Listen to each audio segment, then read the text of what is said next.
This episode is brought to you by Indeed. Stop waiting around for the perfect candidate. Instead, use Indeed sponsored jobs to find the right people with the right skills fast. It's a simple way to make sure your listing is the first candidates see. According to Indeed data, sponsored jobs have 4 times more applicants than non-sponsored jobs. So go build your dream team today with Indeed. Get a $75 sponsored job credit at Indeed.com/podcast. Terms and conditions apply. Pepsi Prebiotic Cola in original and cherry vanilla. That Pepsi taste you love with just 30 calories and no artificial sweeteners. Pepsi Prebiotic Cola. Unbelievably Pepsi. Hey everyone, just a reminder to tell Joe's mom she looks like she lost weight because I accidentally parked on the grass again. Hey guys, mics are hot. Quiet on the set.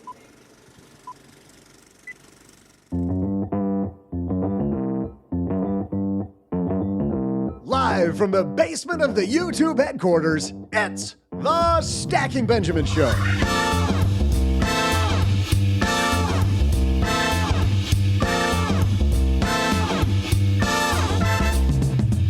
I'm Joe's mom's neighbor Doug, and on today's show, what money tips would you need if people thought you were seriously stupid with your cash? On today's show, we'll explore what you need to know so you're not just relying on last-minute Hail Mary miracle events to be the savior of your financial plan. But that's not all. Of course, I'm going to regale you with my super amazing trivia question. And now, a guy who's super amazing at making a bottle of wine disappear and talking about good money habits, it's Joe Saul-Sehy. Hey there, Stackers. I like how part of that was added in. I expected part of that. I did not expect all of that. I zigged. You thought I was going to zag. How's it going, Doug? I'm doing great. I'm feeling fresh as a daisy right now.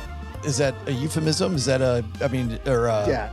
As in I haven't you're feeling showered the in opposite? 6 or 7 days. That too. Oh, yeah. Thank goodness you're on the other side of the basement, way far away from me. And by the way, because I was celebrating my birthday recently, I did help make a bottle of wine disappear. I know. I did. I know. Very much did. And a guy who also As you should is have. great making a bottle of wine disappear across the card table from me, Mr. OG's here. How are you, man? Not anymore. All the No party more? time is over. Yep. Party time's over. Oh, party's over, but because you're back at work. Yep. You're working, you're It's focused, things are good. Laser. Yes. What? How long does this streak go for where you actually WORK? Is it like 2 days, 3 days? I mean, it's going to be a solid 4 days this week. Oh, man. That is good. 2.5. Roughly. That's not a bad place to start. And a guy who works 8 days a week in Rochester, New York, Jesse Cramer is here with us. Is that a Beatles song? It might be. Oh, I just made it up. I had no idea. Great minds think alike, Joe. me and Paul and John, we all think the same. How are you, Jesse? I'm doing well, thanks. I'm doing well. Apparently, I don't look great. I mean, that's what Doug was telling me. Doug was telling me I look a little worse for wear. You don't. Look, I'm here keeping it real. You've looked better, my man. But I feel fine. I feel fine. We're backstage ahead of time, and Doug offered Jesse some money. He said, I'm not sure if you need a little help.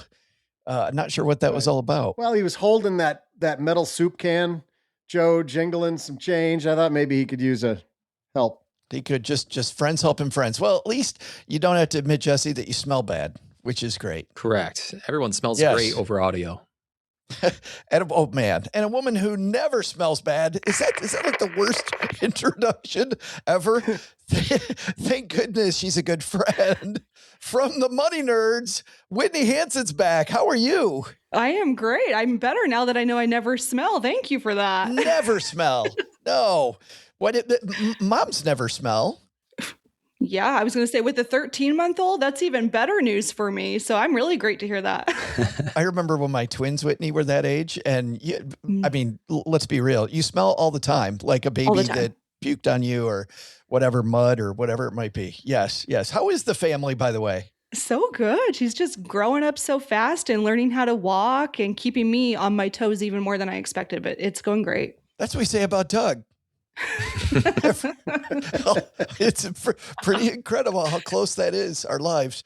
Whitney, by the way, I want to ask you in a second about the money nerds and what you got going on lately, because I've been following you from afar and seeing some really cool stuff. But first, what a lot of people don't know about Whitney Hanson is you did a joint project. We actually featured it on our old show, Stacking Deeds, with Airbnb, right? Yeah, I did a giant flower pot build. It's a 24-foot tall life-size flower pot that you can sleep in. And I built that with my mom, so it was kind of a fun situation, and it's still going well. Isn't that cool? That's so cool. And on the money nerds, what's been going on lately? Man, we are doing all kinds of fun things. We've been getting into video podcasts, so that's been a whole new thing for me, but enjoying that. We just had a guest that's going to be coming on. It's Christy and Bryce from the new book, Parent Like a Millionaire. So any parents listening in that want to learn how to make their kids a little bit wealthier and take permanent vacations, that's the episode to listen to. So it's been a ton of fun over there. You had OG at Permanent Vacations. That's what he's, it's like, forget the kids. Let's just talk vacations. Sure. It's awesome. Well, we've got a great show today, everybody, because I was reading this piece by the amazing Morgan Housel. Morgan is talking about, as always, some brilliant stuff. And then he just says, he drops this one line that by definition, 50% of us are in the bottom half. Of course we are. And yet we all think we're in the upper 2/3. And then we think we're in the upper 2/3. We think some of us are good at math. I think we've figured out who's who so far. We got Joe taken care of and which half he's in. Wow. And we think I'm at least in the 66th percentile. But we think we're in the top third, right? What was that? Doug Garrison Keeler, who was, all the kids are above average. And, Lake Wobegon. Yeah, Lake Wobegon, exactly. Yeah, so we all think that we're above average. And I'm like, well, wait a minute. What if we are the person who's in the bottom half? And then I thought about some of the best money advice I ever got.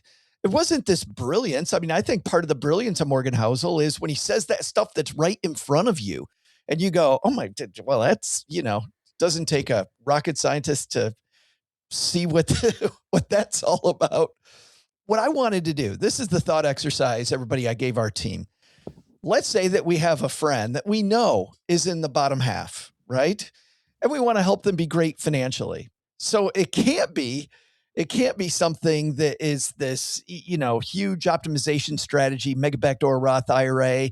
Can't be some really technical thing. What are some of the keys to being great with money for those people that aren't money savvy? All right. We're going to cover that today. Before we do that, though, we got a couple of sponsors who help us keep on keeping on. We're going to hear from them. And then Whitney, OG, Jesse, Doug, and I, we're going to talk about making great financial decisions that are pretty straightforward.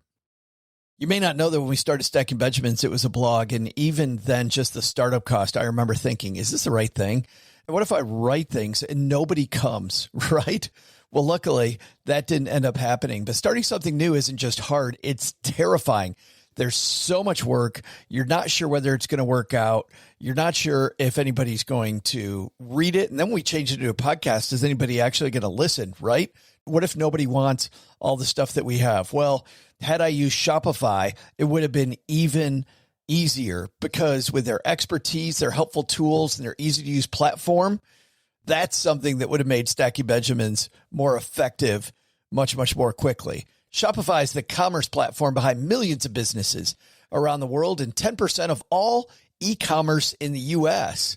Names you've heard of like Heinz and Mattel, Shopify, Gymshark, Aviator Nation, Allbirds, also all Shopify.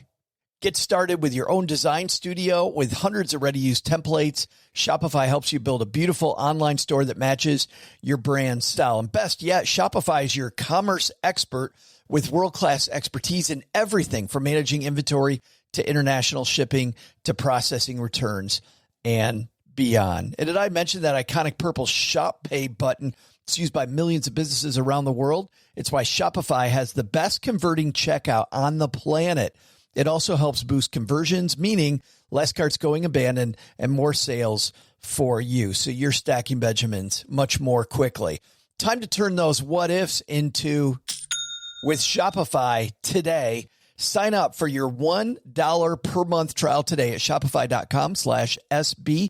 Go to shopify.com/SB. That's shopify.com/SB. Spring cleaning's made its way to my closet. This time of year always makes me rethink exactly what's in my closet. Really want to keep fewer things, but I also want to keep better ones. I want to feel confident, and to feel confident, looking the part's a big piece of that. So I want pieces that are well made and that are easy to wear all the time. And that's why I keep coming back to Quince. The fabrics feel elevated. The fits are thoughtful. Pricing actually makes sense. As I'm swapping out and I'm cutting, the few additions I'm making all come from Quince. Quince makes high-quality, everyday essentials using premium materials like 100% European linen. They're insanely soft, flow-knit activewear fabric. Their men's linen pants and shirts are lightweight, they're breathable, they're comfortable. Basically, the perfect layer for spring. The pants strike the right balance between laid back and refined. If you saw the video of me on stage at Retire Meet, those pants are from Quince. It was really cool. I came off stage and Christine Benz from Morningstar getting ready to go on behind me and said, "Love your pants." Not generally. I absolutely love them. I think they make me look put together without trying too hard. And they're flow-knit activewear, moisture wicking, anti-odor, soft enough that you'll actually want to wear it all day. The best part is their prices. This is important, stackers. They are 50 to 60% less than similar brands. How? Quince works directly with ethical factories, cuts out the middlemen, so you're paying for quality, not brand markup. Everything's designed to last and make getting dressed easy, which is another thing I think we all want. I love those pants that I wore on stage. It's the cashmere sweater that every time I wear it, Cheryl goes, "That is my favorite sweater on you." It looks great, feels great, and I don't have to have 50 things in my closet. So, like I am, refresh your wardrobe with Quince. Go to quince.com/SB for free shipping and 365-day returns. Now available in Canada, too. Go to QUINCE.com/SB for free shipping and 365-day returns. Quince.com/SB.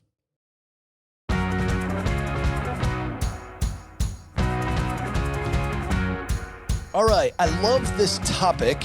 Whitney, you're the guest of honor, so let's have you carry the show. Come on, guys, let's go. Yeah. What is a great strategy for your friend that's maybe in the lower 50%, just when it comes to financial skills? Okay, I love this question because I have been an adjunct professor for 10 years at Boise State. So I really get to see the starting point for so many students and so many people as they go into adulthood. And one of the things that I notice first is we don't even know if we have a knowledge gap.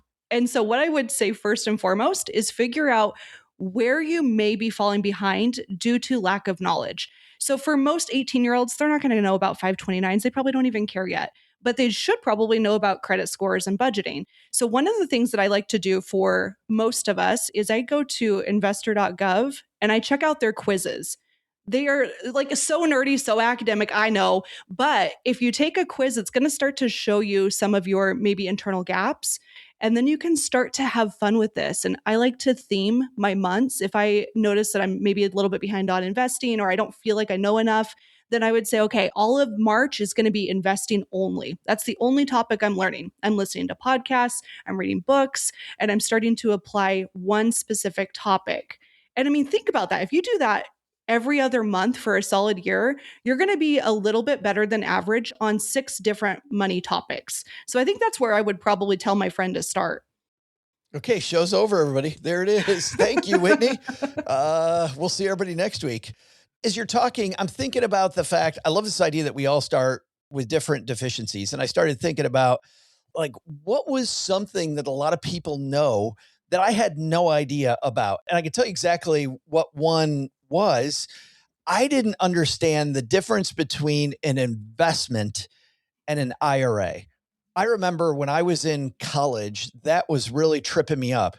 I'm like, wait, but I can get a stock or I can get an IRA. I know what a stock is, but what's an IRA? And it was so confusing for me. And now I'm like, duh, of course. But what are one of those areas for you, Jesse? You remember back in high school, college?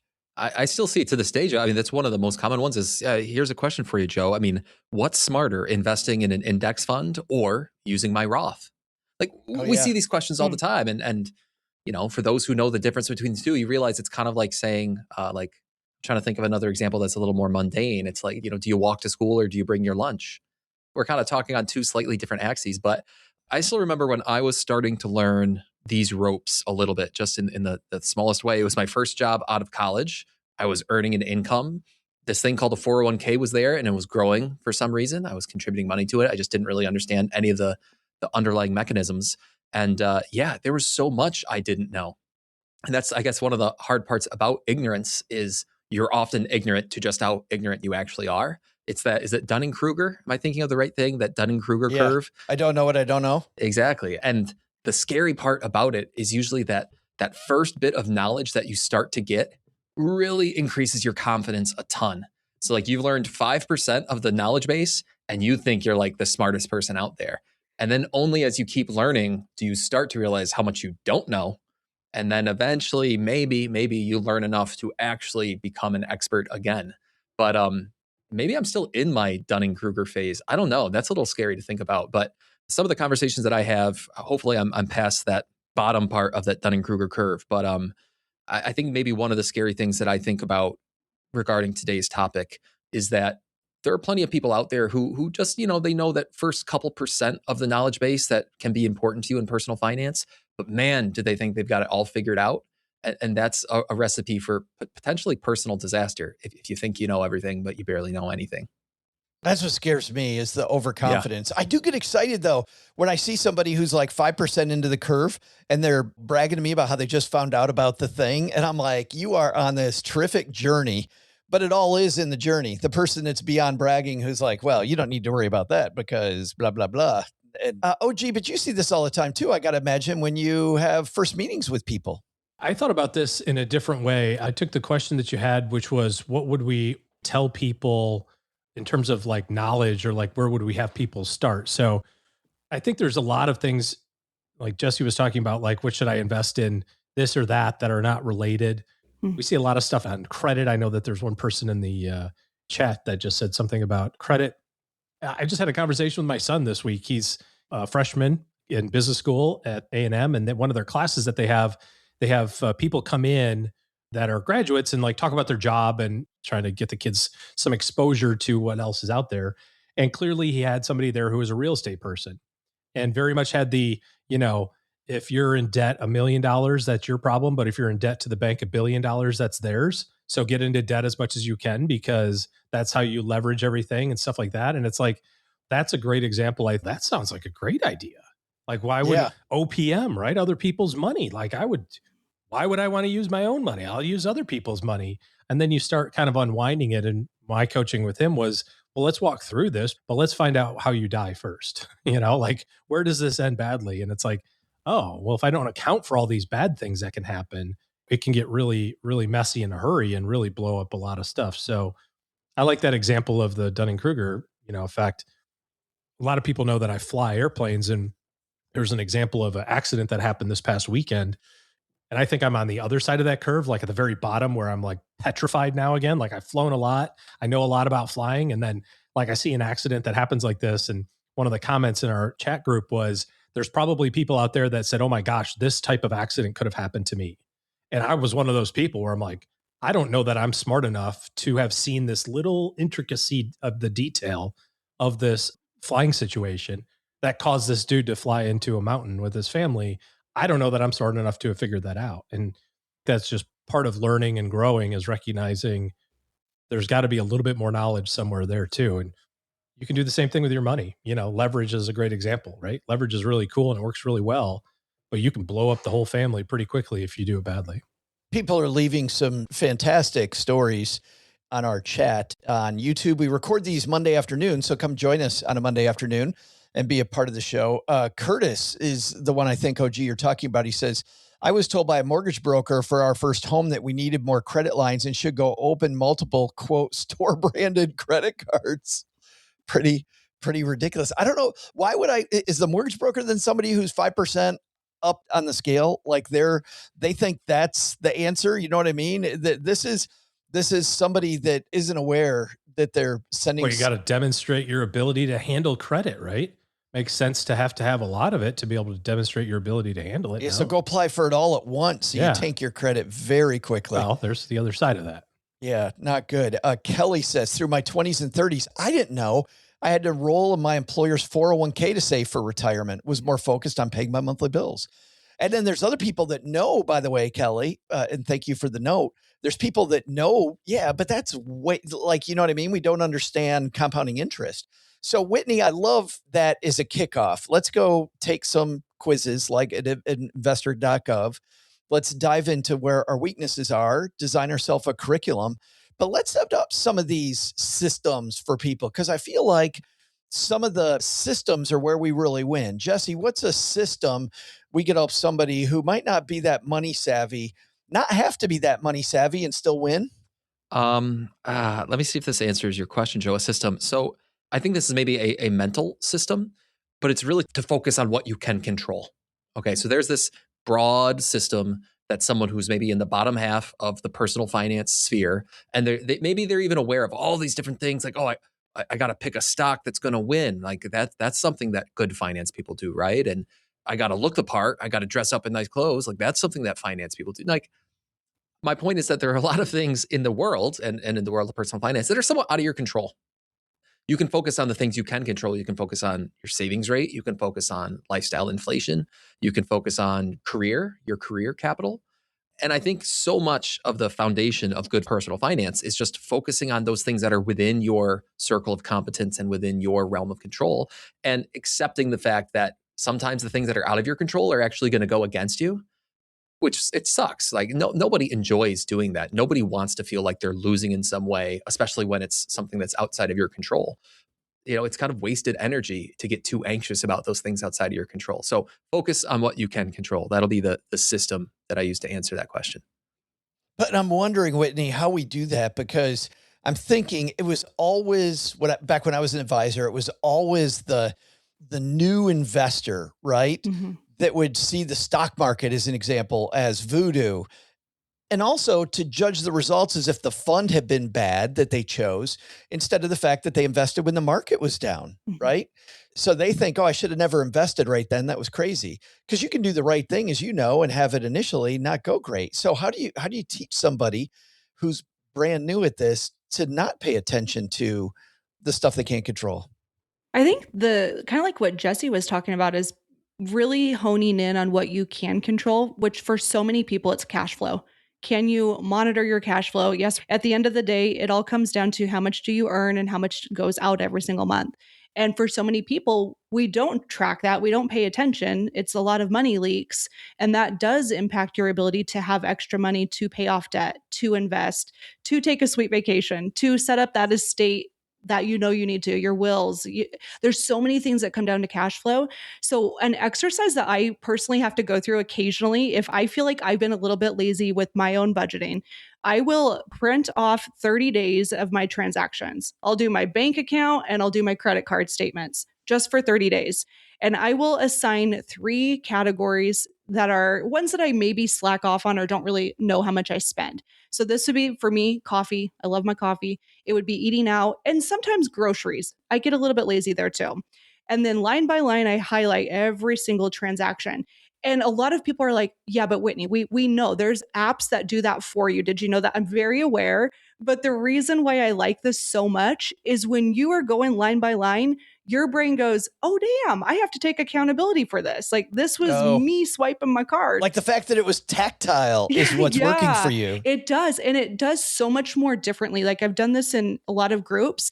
And what I find is when we see the number at the end of that, we have to take accountability, but then we also have that awareness so we can start to say, what changes might I make? But I think that's a great first step for just like cash flow management, is understanding where your leaks are. That's fabulous. I want to go back to the stock market though, because I feel like, people that are new will invest in the stock market. The stock market will go a different way than they thought. And they're like, I never should have bought that total stock market index. That was a horrible move. Well, I think that when it comes to investing, this is probably one of those pieces where back to like education and back to like kind of the beginning of like, what the heck are we even doing? Like 401ks, IRAs, investing, index funds, stocks, like all of that seems very basic to probably the five of us that are here. But I also recognize that a lot of people just don't even understand like this whole concept of what we're doing. I would break it down into, frankly, the most basic way that I can think of it is you get to go out there, and this is what we taught our kids, and we used a cool tool for this, and we're not going to pitch it anymore because they charge too much money. But the way that we pitched it to our kids was you're going out there and you're buying little teeny tiny pieces of the companies that you get to do business with every day. And so when you take away the idea of investing as this big giant nebulous thing of like I just throw my money into this black box and the internet says I should use this fund, but then I also read that maybe I should use this fund and I don't even know what any of this means. Just break it down into the idea that you're owning companies that are places that you already do business with. And if you look around your house and you look at the stuff that you interact with and you look at the stuff where you already spend your money, Whitney, you spend money on coffee. Maybe you buy your coffee at Starbucks. And so if you're going to buy your coffee at Starbucks, you could say, I'm going to own a little teeny tiny piece of this company so that when I buy Starbucks coffee and when everybody else buys Starbucks coffee and they make some money, I make a little bit of income on that. I drive a Chevrolet, so I can buy General Motors. I watch TV on a Sony television. My kids play Xbox. I go to Costco. I shop at Target. All of these are companies that you do business with and all the things that you buy while you're at Target, right? Gillette razor blades and, whatever. So it's like all these things that you already do business with. Think about it from the perspective of, do I want to own a piece of this organization moving forward? And then it makes it a little bit easier, I think, to recognize that not every single day is Target going to make a bunch of money. There was an ice storm in Dallas. Guess what? All the restaurants in Dallas were kind of closed. I own some McDonald's. So I can justify the fact in my brain that McDonald's didn't make any money this week because everything was closed. So it's not so much like it went down, or the worst thing is you think about it from a gambling standpoint. Somebody posted that in the chat too. It's like, well, investing is gambling. It's like, no, it's not. You're just owning little bits of companies. So I like this idea of breaking it down. Andrea, I can name lots of companies in 1 minute. Don't at me, bro. Andrea just asked OG in the comments, how many companies names can one person drop in a minute? I'm working on my MacBook, which is an Apple, and I'm looking at my phone. I think you already proved the point. Should I keep going? It was pretty amazing. Thank you. It's pretty wild. I was like, wow, all these are public companies, and he's going crazy.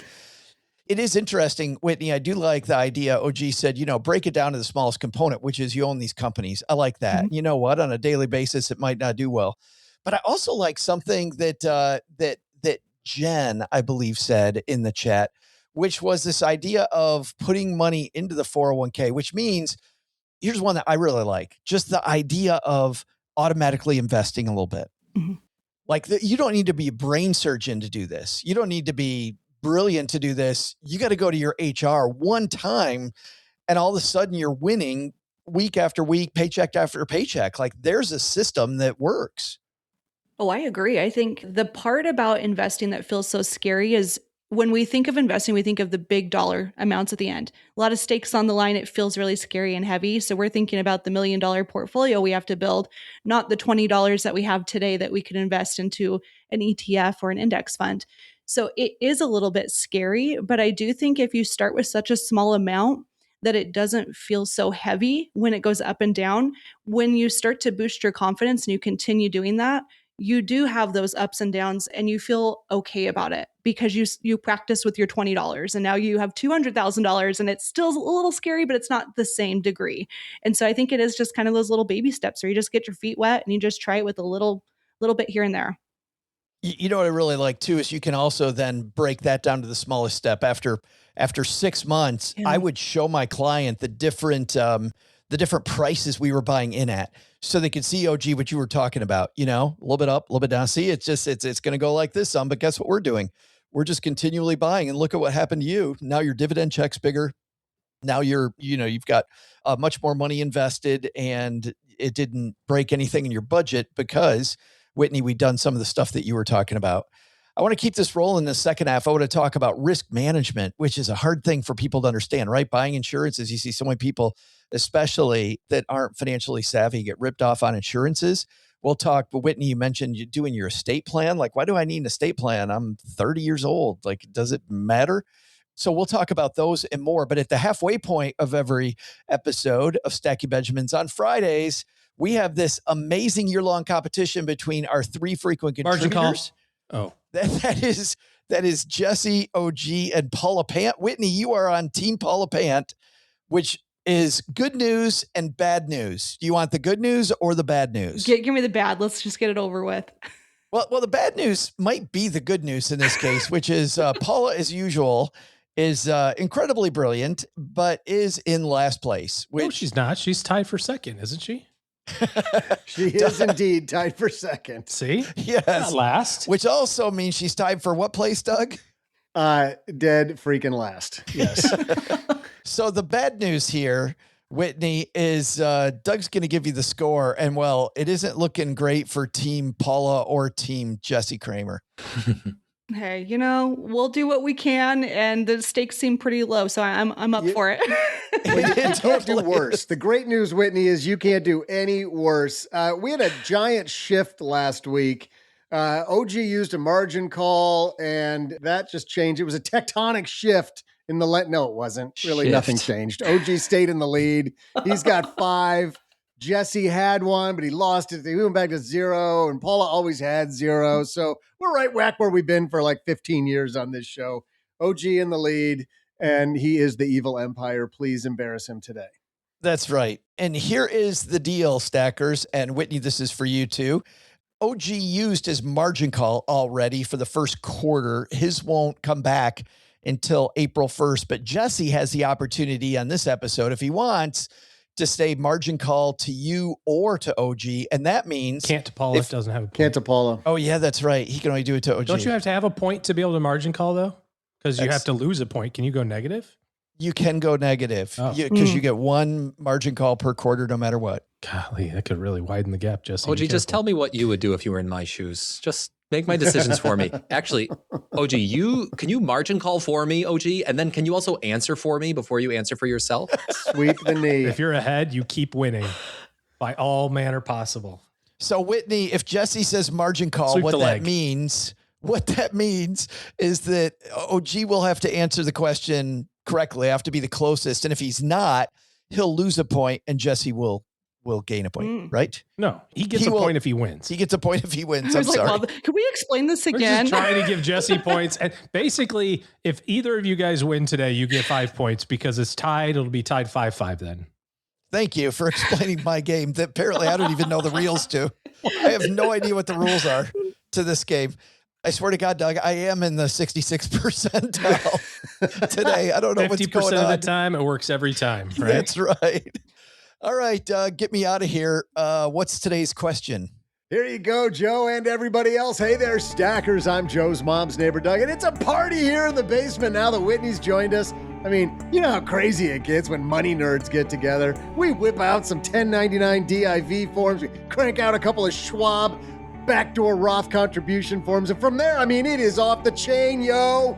But of course, we reel it back in just in time because, over the years, we've learned our lesson by watching others not know when to say when. One unfortunate lesson came from longtime late-night talk show host Johnny Carson way back in 1982 when he was arrested for driving under the influence. Here's the money question. How much money was Johnny's fine? I'll be back right after I go print out a couple of more Schedule C's for OG. If that's not a sign you've been overserved, I don't know what is. It's about to get even more crazy here. But before you get those Schedule C's, let's dive into this one. So 1982, Johnny Carson gets arrested for a DUI, driving under the influence. OG, you get to go first. How much was Johnny's fine? So 1982, huh? Jesse wasn't alive yet. Correct. I know that. Correct. And he probably wasn't alive either. She's young.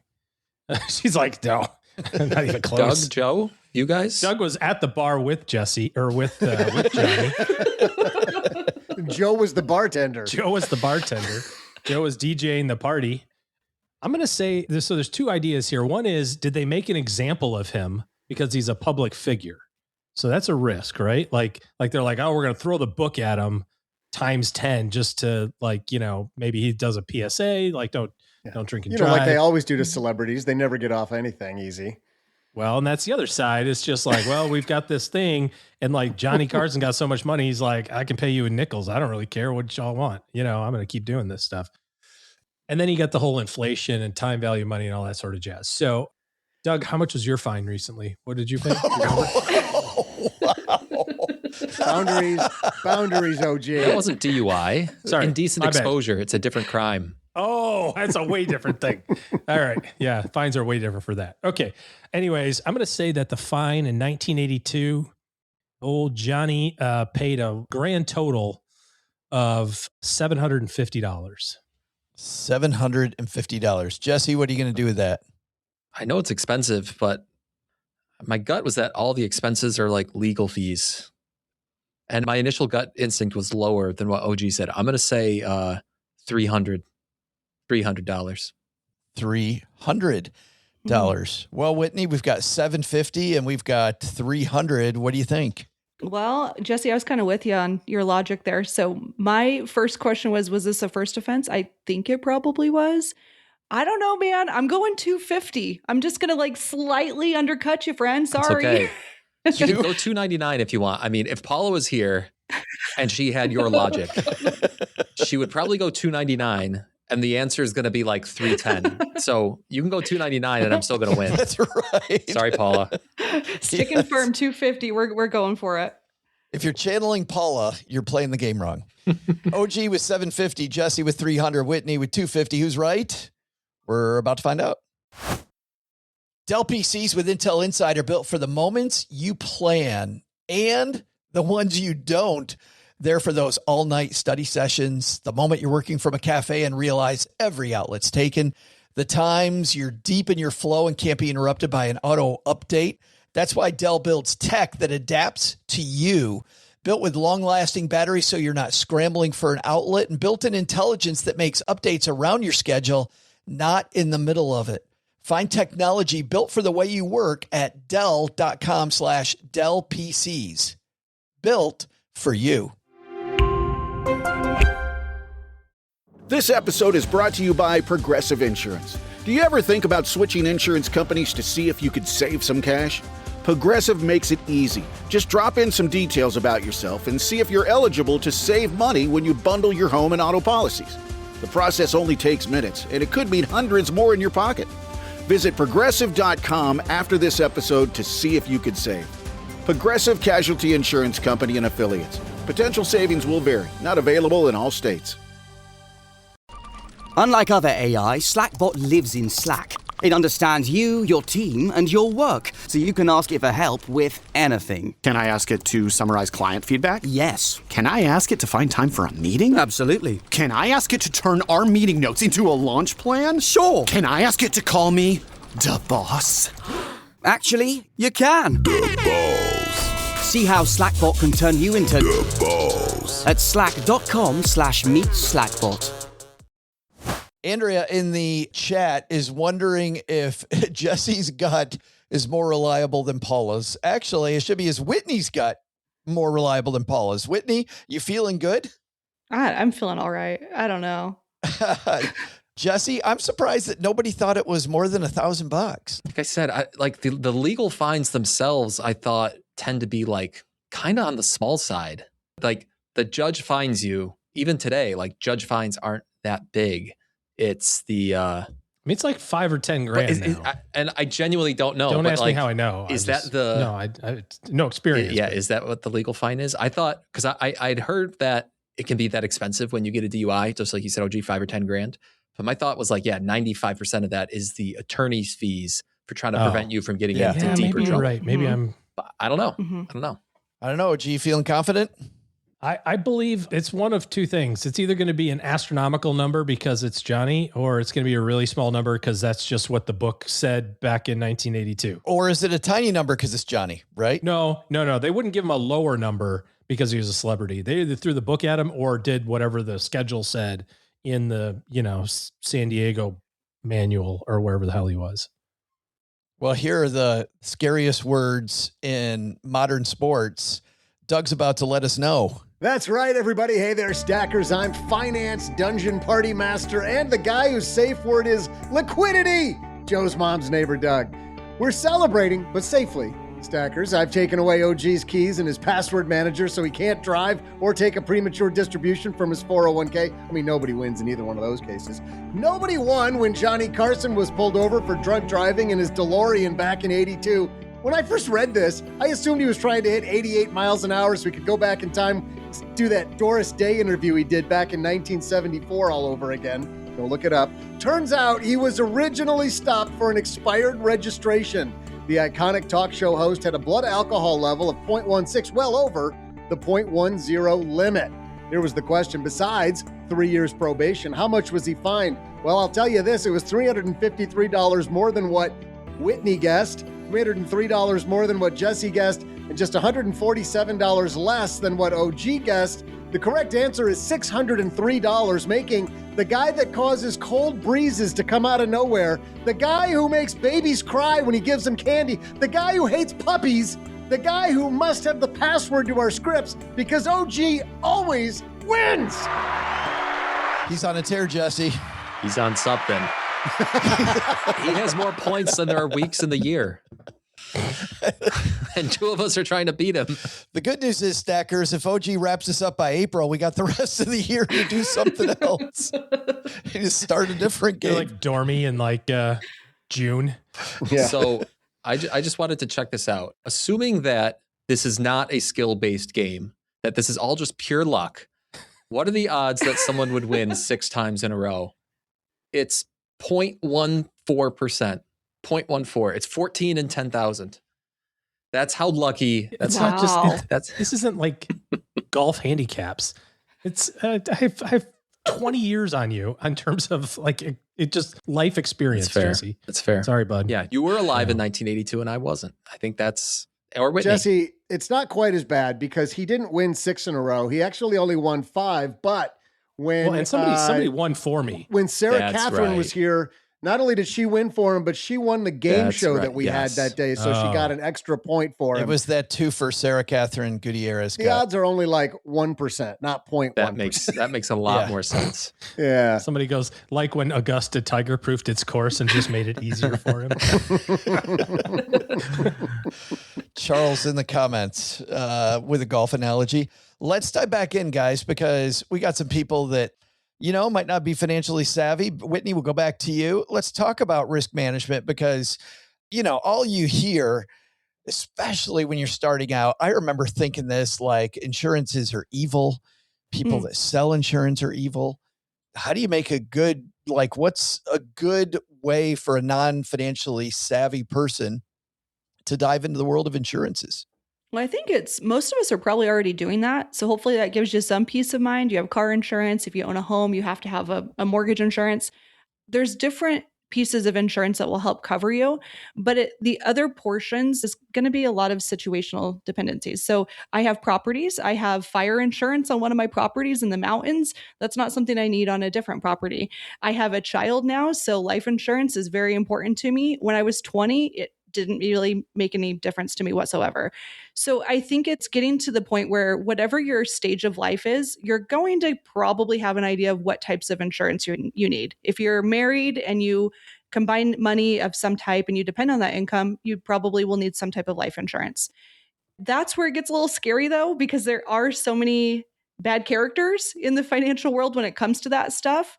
I would not use the strategy of just going with the person your friend recommended because they recommended them and immediately going and having a sit down conversation with insurance brokers. I would do your own research first and then start to reach out to at least 3 different people so you can understand personality types, sales pitches, and just get a good context of like what you're signing up for. And when you have 3 different people you're chatting with, you're going to start to pick up on some patterns. And so then you can make the best decision for you. I think that's true for all insurance, but specifically life insurance. I'm a good old fan of term life insurance. That's just me personally. I really enjoy that. And I think it's inexpensive for most people if you are to that stage where you have kids and families and you need to protect that income. It's so funny, Jesse, when Whitney's talking about, talk to 3 different people. At first I'm like, oh, that just seems cumbersome. But then I think, I just bought a car. I bought it from a car dealership. I've done that several times. And because I've done it several times, you start to see loops in the sales strategies, right? And you get used to the sales strategy and you can easily go, yeah, we're not going to talk payment. But that's because I've done it several times. So it seems to me there's probably some truth in what Whitney's talking about. Go talk to 3-4 people and yeah, it's monotonous, but it might be well worth the time. Well, I think what both you and Whitney are pointing out to some extent is that when someone is in that bottom 50% of maybe financial know-how, or maybe they're just in a little bit of the bottom half of life know-how, and I've got a great story on this front, there are times when you don't know you're being sold. There are times when you are just susceptible to a sales pitch and you're just totally unaware of it. I got sold a hot tub. That's my story. I wanted a hot tub. It's not like I didn't want a hot tub. I invited a hot tub salesman to my house. Clearly, I was interested in a hot tub. Let's be clear. But I still remember this guy. Once I read the book, there's a book called Influence by Robert Cialdini, famous psychologist. It's a great book about basically how sales tactics work.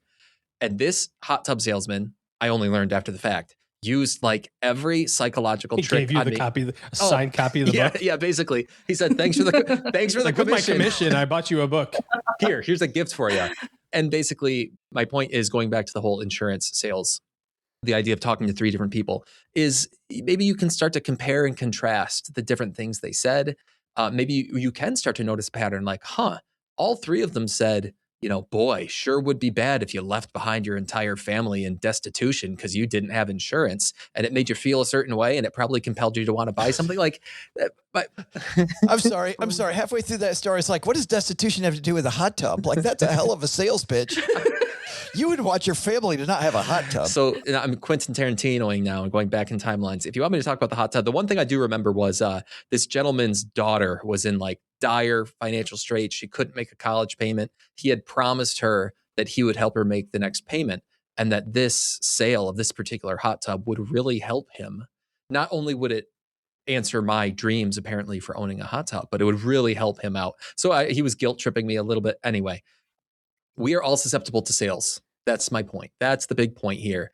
And so whether you're shopping for insurance or some other product, I mean, part of the reason for shopping around in general and not getting like overly committed to the one thing you want is that sometimes you're not really aware of how a sales pitch is subconsciously kind of influencing you. And it's helpful to be aware of that. I had a similar thing, Jesse, when I was 16. I had this car that was so bad that the ceiling fabric hung down.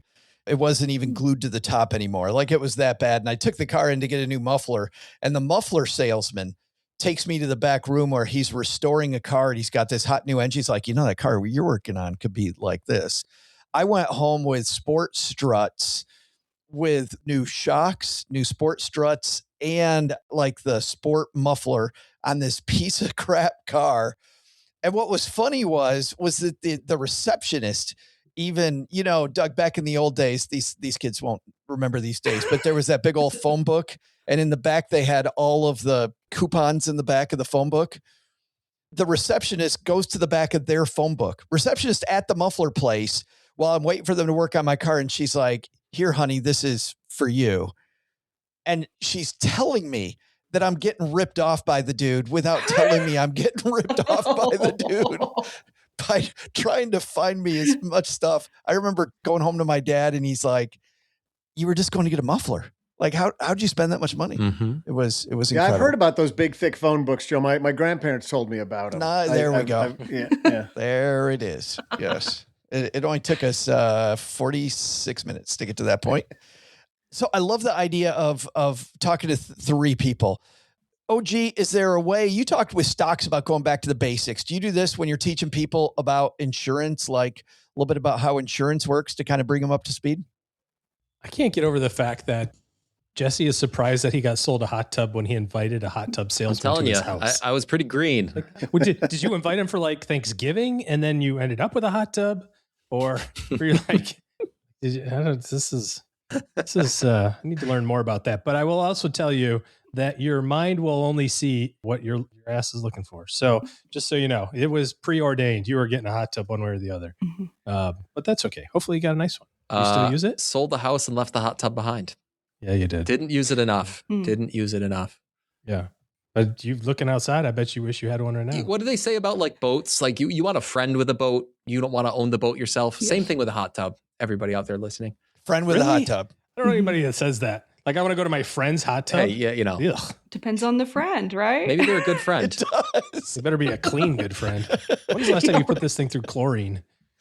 The other thing that wasn't mentioned here that I was thinking about, and not about life insurance or anything, but I was thinking about, we just had our house renewal and, come through, you just whatever, they send you the big packet of stuff.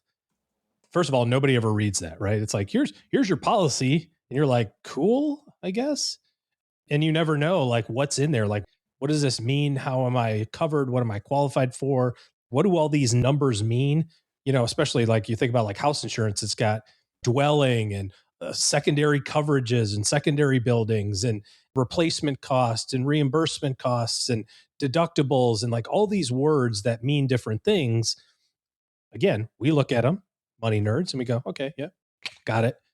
But you can use ChatGPT or Claude or Grok or something like that and say, here's this PDF. Explain this to me like I'm a bottom 50%er. Oh, this I think would be a great use of AI. Absolutely it is. What am I covered for? What am I not covered for? Using this information, if my house burns to the ground in a wildfire, do I get a new house? How much house do I get? One thing that I found out, and not ashamed to admit this, we were shopping for insurances one time, and I was talking to an insurance person, and she said, well, I see, I got your policy here, and we're trying to, beat the price, right? And she's straight up, she's like, I can't beat this price. And I was like, okay, well, I thought we had a pretty good deal. She goes, well, hold on. Before you go any further, how much do you think your house would cost to rebuild right now? And this was kind of COVID-ish time.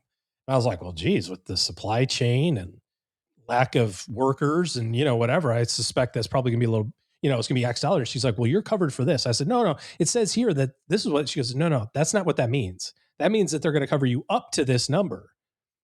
And how much do you own your house? And how much do you think it's worth? And how much do you think it would cost to rebuild?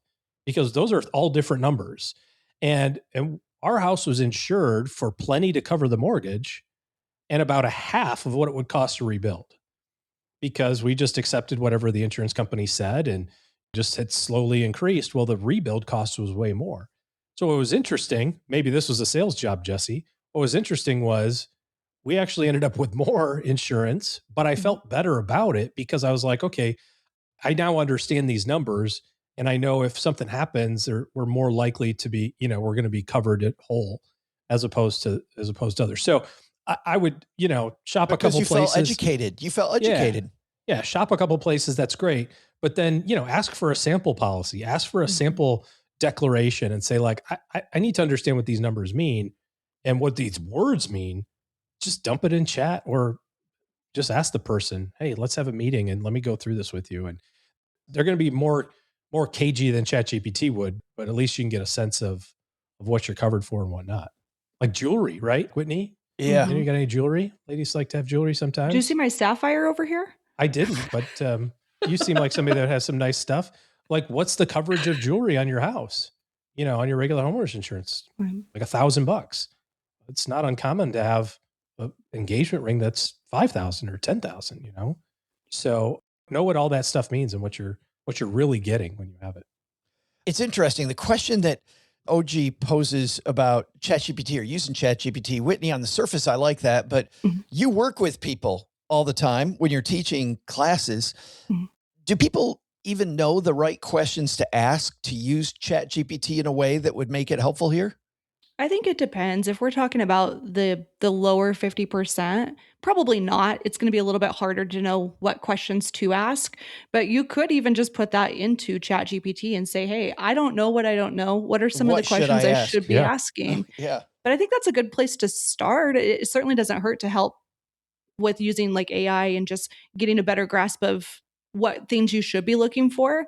But it is scary. You give a car insurance policy to an 18-year-old and they're going to be like, what's the cheapest possible? That's what I can afford, So it really does depend on your situation. But I would say like a lot of people do this often with health insurance too. We're kind of inherently weighing out the pros and cons between, do I do a higher deductible plan and get an HSA that I can then invest possibly, or do I just go for a low deductible plan? I'm sorry, what you just said right there. Yeah. Do I get a high deductible plan with an HSA where I can deduct? Like if I'm bottom 50%, I'm like, I have no idea what the hell did you swear at me? 100%. And it would be, right? I think that's the exact, if you are finding yourself in the bottom 50%, or if your kids are starting there and you're trying to teach them, try to use that really simple language, use chat, use technology that they're familiar with for sure. But yeah, try not to complicate it too much. I think it can get really scary and overwhelming. And then the inherent factor is we don't do anything and we just ignore it. Yeah, the lingo just kills me sometimes that we use. Jesse, let's talk about estate planning. How do you help somebody who's not financially savvy realize they need an estate plan and go get one? Yeah, the place where I might start is similar actually to the insurance conversation too. What goes back to one of Charlie Munger's big philosophies. One of his philosophies was invert, always invert. He stole that from a mathematician named Jacobi. Top Gun. But the whole idea is that it's very easy if you're sitting there in the bottom 50% to be like 50%. You want to say like, how do I make my financial life the best as possible? Okay, that's a natural question you'd want to ask yourself. But what Munger would say is turn that question upside down and it'll actually help you find the answer. How do you make your financial life as terrible as possible? Identify those behaviors that make it terrible and then do the opposite of those behaviors. So for insurance, especially if you're right, don't do them. Exactly. Hot tubs, for example. Well, correct. I mean, seriously. But no, Whitney was talking about, you said you have a child, Whitney, right? You said you have a child now? Right. So it's scary to think about. I've got a young child too. But one thing that could put my family in financial jeopardy is if one of the two breadwinners somehow dies. Okay, that's something you want to avoid, or you at least want to avoid that risk that comes with that. And that's a reason to buy term life insurance. Similar on estate planning, there probably comes a point, I'm not quite sure I'm at it yet, but there comes this point where you say, how do I avoid leaving my heirs with all this complexity? How do I put directions in place so that if in the unlucky event that I die, they understand exactly which assets are going where, they understand who the guardians of my children are, like all those really important things that might either save a headache or save something worse. Well, you put a clean estate plan in play, maybe both. Point is, like you think about these terrible outcomes you want to avoid, and you try to then enact some behaviors to prevent those outcomes. So that's how I would approach the estate planning question. Oh, gee, do you get any pushback from people when you're like, you know what, you don't have an estate plan, you need one? They're like, why do I need that? Well, usually when we're sitting in their hot tub and heat's on fire, enjoying a glass, all bets are off when you're in the hot tub. Oh, no. I feel like it's the shark and there was just a little blood in the water. No, it's okay though, because I just want to point out what OG identified. Whose hot tub was it, OG? It was not yours. It was your friend's. You want a friend with a hot tub. So to be fair, I kind of want to buy a sauna. Do you know a guy, Jesse? I recently actually heard that the Costco sauna offering is terrific. Oh, okay. All right. Set it up at your house. I'm going to come visit. I will disclose, I am a shareholder. You didn't name Costco earlier. I'm a shareholder. But please, I own this little fraction of Costco, and I have friends who do business there. So if you go do business and buy that Costco sauna, it will help my little share. Margin call. I will hook you up, Jesse Cramer. It is funny. We don't even have a Costco in Texarkana, but Jesse, I know that. I know that. How do I know that the sauna at Costco is a good deal? But you're not joking. It's all over the place. I'm gonna have to look this up. Is it a barrel sauna? I think it's $3,999. Can I put it on my Costco card and get 5% cash back? For sure. There you go. So it's like a discount. It's like a free. It's like it might as well be free at that point. Yeah, surely. So we're going to talk saunas or setting up your estate plan? I like saunas better, honestly. Your question was, what do you do? I mean, look, if you're in a position that you need to have an estate plan and you don't have one and you don't want to do it, it's okay. That's on you. You're just an idiot. I can't help you. I would say that most people overcomplicate this stuff just like anything else. I like Jesse's way of looking at it from backwards. Like, how do I die, basically, is the perspective. The same thing is true with estate planning. I specifically went through and put a lot of thought into ours, but I also communicated it with the people that I knew were going to have to facilitate this on the back end. And so like there's a method to my madness. But the reality is that the government, much like everything else, already has an estate plan for you.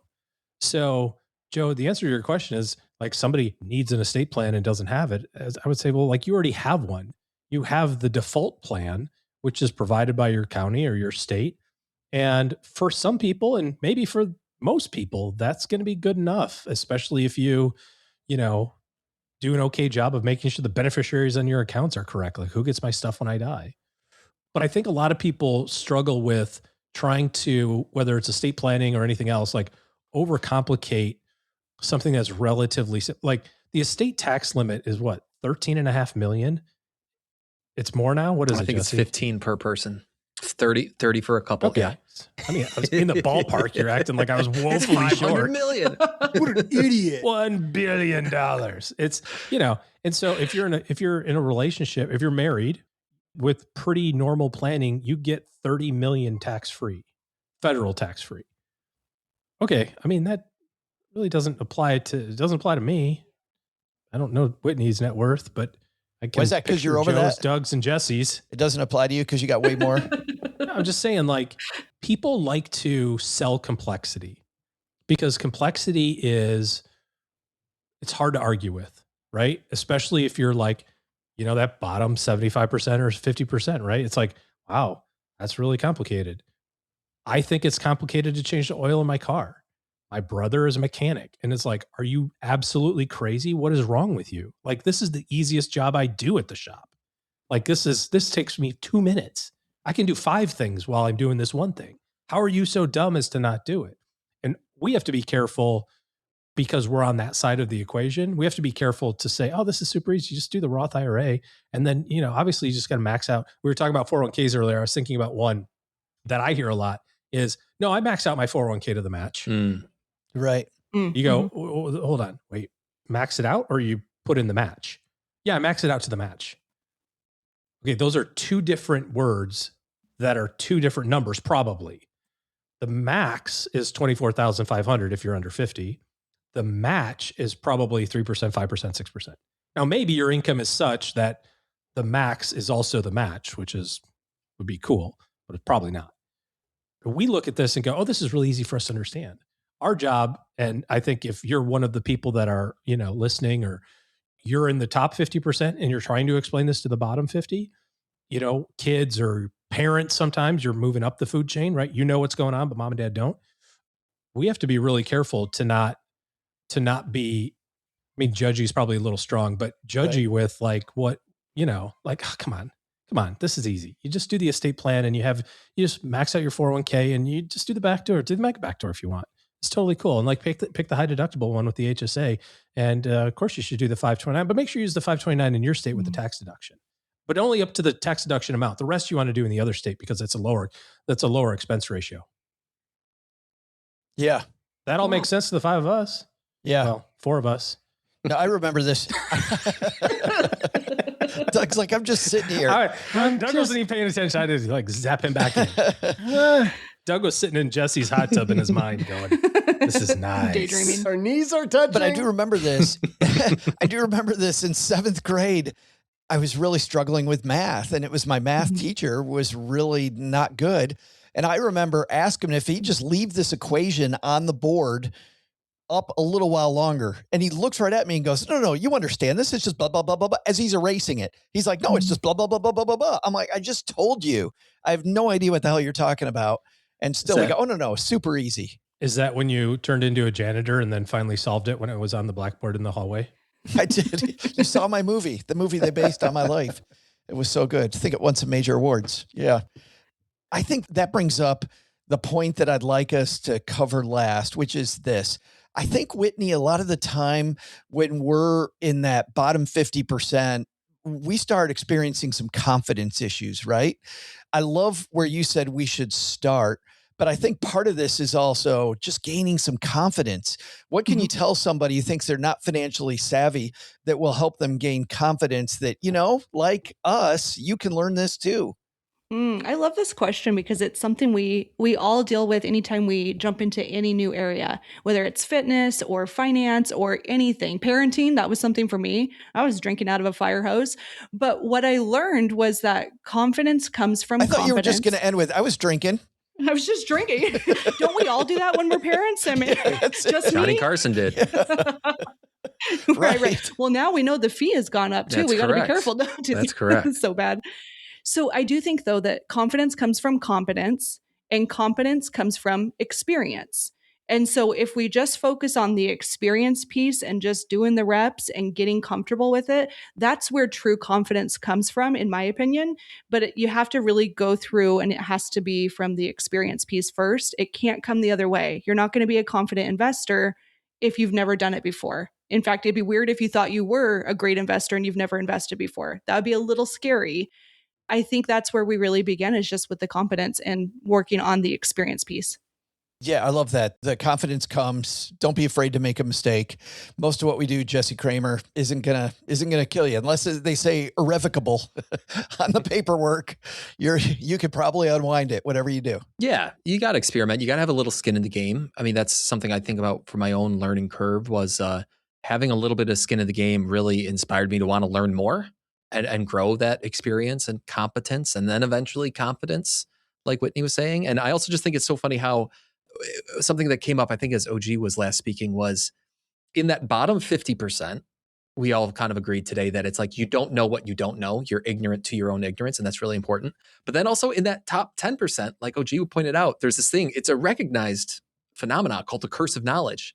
And it comes up in like teaching circles a lot, which is that once you're really experienced, you forget, or at least you can forget, what it was like to have not known about something. My 7th grade teacher. Yeah, exactly. And so you end up using this jargon, and then next thing you know, you're leaving the people behind who have no idea what you're talking about. So it's almost like, I think when you're in that bottom 50%, you have to be willing to maybe expand your horizons a little bit and try to expose yourself to new ideas and learn these new things. But then also, if you're listening right now and you are the experienced one in your friend group, let's say, and you're teaching your friends or you're teaching your kids about this stuff, you have to try to put yourself in their shoes and remember what it was like to be clueless and put things in terms that they understand. That should be a great place to leave it. But OG, can you learn all this while you're in a sauna? I mean, probably. There's a lot of research to suggest that you get a lot out of sauna time. So you just play a Stacking Benjamins episode while you sweat to the oldies. That's a super place to Put leave a it. towel down first. Because I could just imagine all of our stackers in the sauna sweating it out. Thank you guys for this fantastic conversation. Thanks to everybody who hung out with us on YouTube. You guys you brought it today with some of the comments on YouTube. Mm-hmm. Let's find out what these brilliant contributors, easy for me to say, of ours are doing this weekend. OG, last weekend in February. Can you believe it's the last weekend in February already? What do you got going on? Yeah, time's flying. Absolutely nothing going on right now. We're kind of smack dab in the middle of spring sports for the kiddos. And it's fastly, very, very much fastly. Very much be fastly, I think. Very much be fastly approaching the end of the school year, which will transition us from having a non-senior to another senior. So we are on the doorstep of another senior season. Wow. Yeah, it's kind of cool. Time flies, man. Speaking of time flying. And a 4th grader, just to be clear. Right. Well, speaking of that, Whitney, I just still can't believe your daughter's 13 months old. That's just crazy. Talk about time flying. Yeah. It is wild. It's crazy how fast they really go. And everybody tells you that. But when you see them change so much every month, it's just that like stark reminder. You're like, oh my God, I'm getting old and you're getting old and this is sad. Like, it's just like a very like slow breakup, I've heard. And it kind of does feel that way. Isn't it amazing though? Especially those first, well, Jesse, you had this recently at your house as well. Just those first several months, it's not even month by month, it's day by day. Mm-hmm. Like you're watching them just grow day by day, just phenomenal. I would argue there is a little bit of a lull between maybe age 8 and 18, but the first 8 are pretty stellar. I'm talking about the first like 6 months, OG. Oh yeah, I can agree. Then after 6 months, you're like, all right, this is yes. Yes. Jesse. Whitney, we didn't finish. So what's going on at the Money Nerds? What's happening? What's coming up? I'm working on an episode because spring is on my mind too, of thinking about what are all the fun projects I want to tackle. So we're starting to put together a list of budget-friendly projects that you can do that make a big impact on your house, but don't break the bank. And I'm looking outside and thinking about, I need to finish staining my fence because that's a high impact thing that still needs to happen. So that's like an example of that too. Jesse gets to do that in Rochester, New York, like during those, 2 weeks of summer in early August, Jesse? Yeah, correct. There's about a 1 month window where you want to stain your fence. He goes out to stain the fence.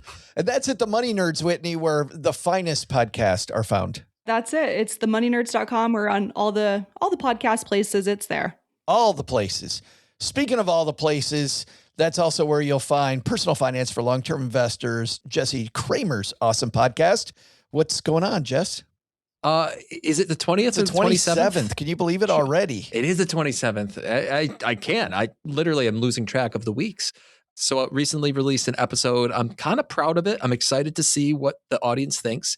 I titled it "The Devil's Advocate Buys an Annuity." Oh, because it's like annuities, right? Very controversial topics. I can't say I've ever really found an opportunity to recommend one.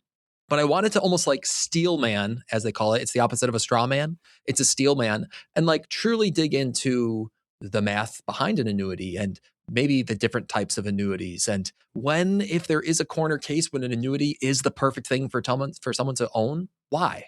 And like, what does that look like? I don't even know how long the episode is going to end up being, 45 minutes to an hour of just nothing but annuities, just so that when some person in the future asks me a question about it, I can be like, yeah, go listen to this episode. So that's what's going on over on Personal Finance for Long-Term Investors. I love that. All the reasons why you should buy an annuity. And you could just call it annuities, the hot tub of the personal finance product space. Exactly right. Exactly right. You will be sold one, and then you might regret it later. The best annuity is the one that your friend has.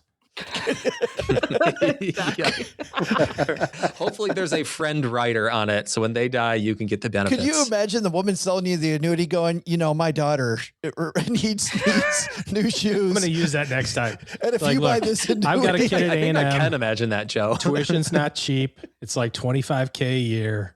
I mean, if we can close this deal, this goes a long way to helping me pay my kids' college tuition. The whole personal pull the heartstrings. That'd be so horrible.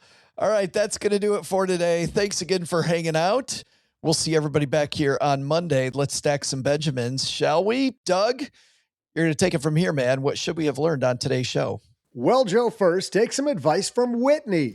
Not sure if you're in the bottom 50%? Go to Investor.gov to learn all the areas of personal finance where you're a complete idiot. Then dive in, learn a few things, and you too can be slightly above average.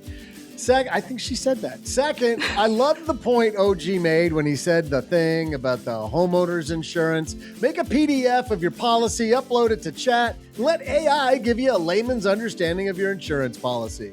But the big lesson, don't ask Jesse Cramer if he wants to play Taxes Twister. Let's just say that guy plays fast and loose with the rules. Thanks to Whitney Hanson of Money Nerds fame for joining us today. You'll find the Money Nerds podcast at that lunch table in the corner where everyone's pants are pulled up a little too high and they're all talking about that time they almost had a date with a financial planner. Or, wherever you're listening to us now. We'll also include links in our show notes at stackingbenjamins.com. Thanks to Jesse Cramer for hanging out with us today. You'll find his podcasting party, Personal Finance for Long-Term Investors, wherever you find podcasts whose titles are so long they need punctuation. Thanks also to OG for joining us today. Looking for good financial planning help? Head to stackingbenjamins.com/OG for his calendar. I'm not saying anything funny about him because he'll shove me in a locker again. This show is the property of SB Podcast, LLC, copyright 2026, and is created by Joe Saul-Sehy. You'll find out about our awesome team at stackingbenjamins.com, along with the show notes and how you can find us on YouTube and all the usual social media spots. Come say hello. And oh yeah, before I go, not only should you not take advice from these nerds, don't take advice from people you don't know. This show is for entertainment purposes only. Before making any financial decisions, speak with a real financial advisor. I'm Joe's mom's neighbor, Doug, and we'll see you next time back here at the Stacking Benjamin Show.